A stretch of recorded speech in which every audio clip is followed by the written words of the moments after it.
Tes. Ya. Assalamualaikum warahmatullahi wabarakatuh. Selamat siang, salam sejahtera bagi kita semua. Terima kasih buat Economics Pak Bram udah mengundang kami untuk coba share. Dan ibu bapak saudara sekalian yang saya hormati, Bapak Riki dari Bank Indonesia, Bu Handayani, Pak Santoso, ya. Salam jumpa dan buat ibu bapak sekalian. Ya, yang saya mau sharingkan, atau kemarin saya di brief sebenarnya saya jadi panelis katanya ya, tapi coba saya paparkan sedikit juga mengenai bagaimana industri retail terhadap QRIS. Yang saya mau update adalah retail kita ini sedang anomali, ya. Jadi selalu kami sampaikan bahwa retail ini, retail modern khususnya, mungkin perkenalan dulu. Aprindo adalah Asosiasi Pengusaha Retail Indonesia. Kami memiliki jaringan hampir sekitar 50.000 toko di seluruh wilayah Indonesia. Kalau tadi ada informasi data dari Bu Handayani, pasar tradisional atau eceran tradisional itu memang jauh lebih besar. Itu sudah hampir 2,4 juta di seluruh Indonesia. Tapi kalau kami retail modern hanya sekitar 50.000 toko saja. Jadi retail modern ini bagi ibu bapak saudara mungkin tadi pagi ada mampir sebentar beli green tea atau beli coklat dan lain sebagainya, itu anggota-anggota kami. Alfamart, Indomart, Matahari, Hypermart, Transmart, dan berbagai retail-retail yang ada juga di lokal, tidak hanya di Jakarta. Di situasi atau outlook daripada retail modern saat ini memang dalam 5 tahun terakhir ini sedang terdelusi, sedang underperforms. Apalagi kita tahu bahwa seperti tahun ini saja, awal Januari nggak kita undang, banjir datang ke toko-toko kita juga. Kemudian Februari ini nggak kita undang juga, corona ada di mana-mana. Walaupun belum ada di Indonesia, tapi dampaknya, impactnya untuk wisatawan yang berkurang, kemudian juga pengurangan produk-produk yang didapat dari China itu juga sudah mulai berlangsung dan tentunya akan mengurangi pembelian atau transaksi di retail. Nah, adapun kaitan dengan QRIS, kami tentunya sudah menyambut dari tanggal 17 Agustus tahun lalu ketika di launch, sebelum launching bahkan masih pre-launch, pada saat ulang tahun Republik kita yang ke-74. Ada beberapa bank yang juga sudah masuk ke kami, di antaranya yang list bank-bank tadi ada 8 bank, dan hampir sekitar belasan financial technology. Itu sudah masuk, tetapi memang terus terang yang kami rasakan, jadi ini sekaligus sebenarnya bukan paparan, tetapi hal-hal yang terjadi dengan industri kami, toko retail modern berkaitan dengan QRIS. Yang kami rasakan adalah memang para anggota kami yang tersebar di seluruh Indonesia belum mendapatkan propaganda atau promotion terhadap bagaimana QRIS ini dapat saling menguntungkan, tidak hanya untuk konsumen, karena memang ini adalah bagian inklusi keuangan untuk meningkatkan inklusi keuangan sehingga cashless society ini dapat lebih terbangun, tapi untuk merchant dan juga untuk anggota-anggota Aprindo.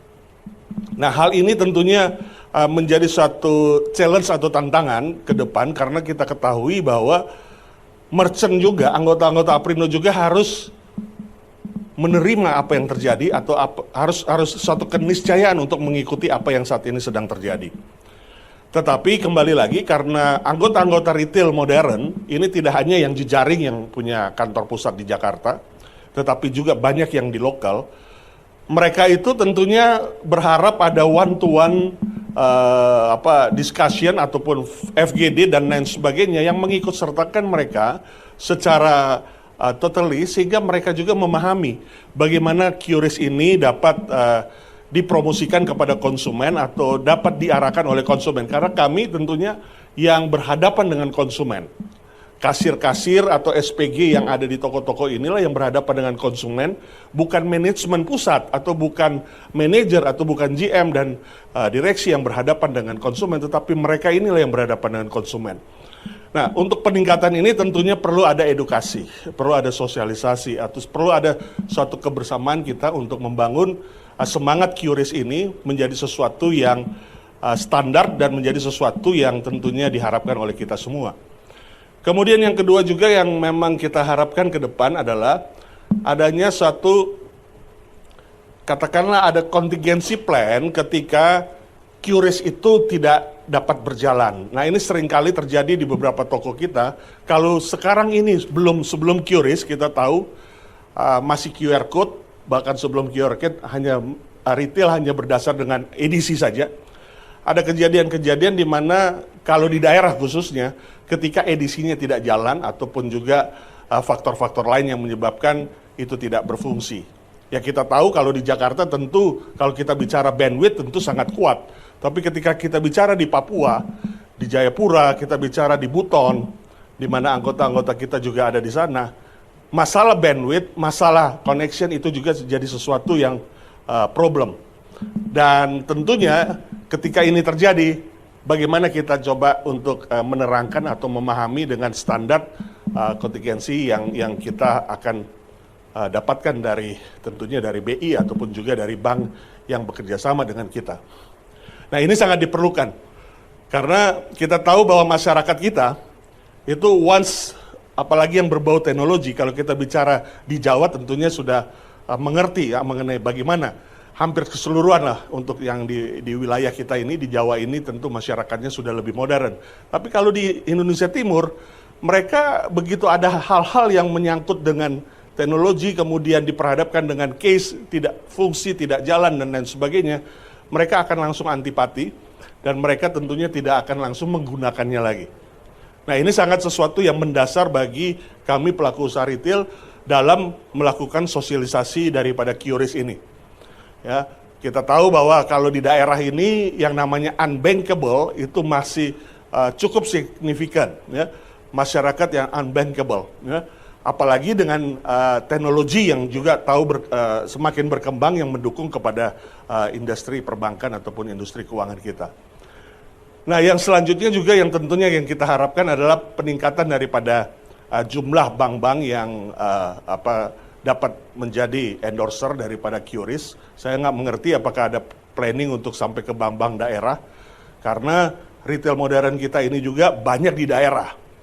Jadi kalau yang di pusat ini adalah retail-retail yang jejaring, tapi retail yang di daerah ini juga tentunya kalau ada peningkatan daripada bank-bank daerah yang menjadi endorser selain bank yang sudah ada, ini juga cukup akan signifikan.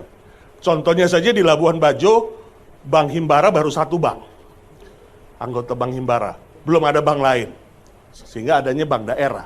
Nah ini tentu jadi suatu hal yang perlu kita sama-sama pikirkan untuk supaya QRIS ini juga dapat masuk ke seluruh wilayah Nusantara, ke toko retail modern. Pak Roy, mohon maaf, saya tahan sebentar untuk paparan Bapak. Sebelum dilanjutkan, kita pamit dulu dari On Air bersama dengan Pro 1 RRI Jakarta.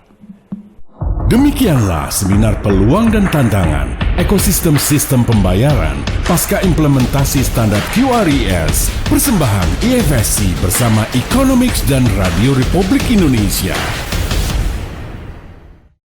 Ya, kita lanjutin kembali. Mohon tepuk tangannya lagi Bapak. Kita off air ya ini ya. Kita teruskan sampai habis pukul 12.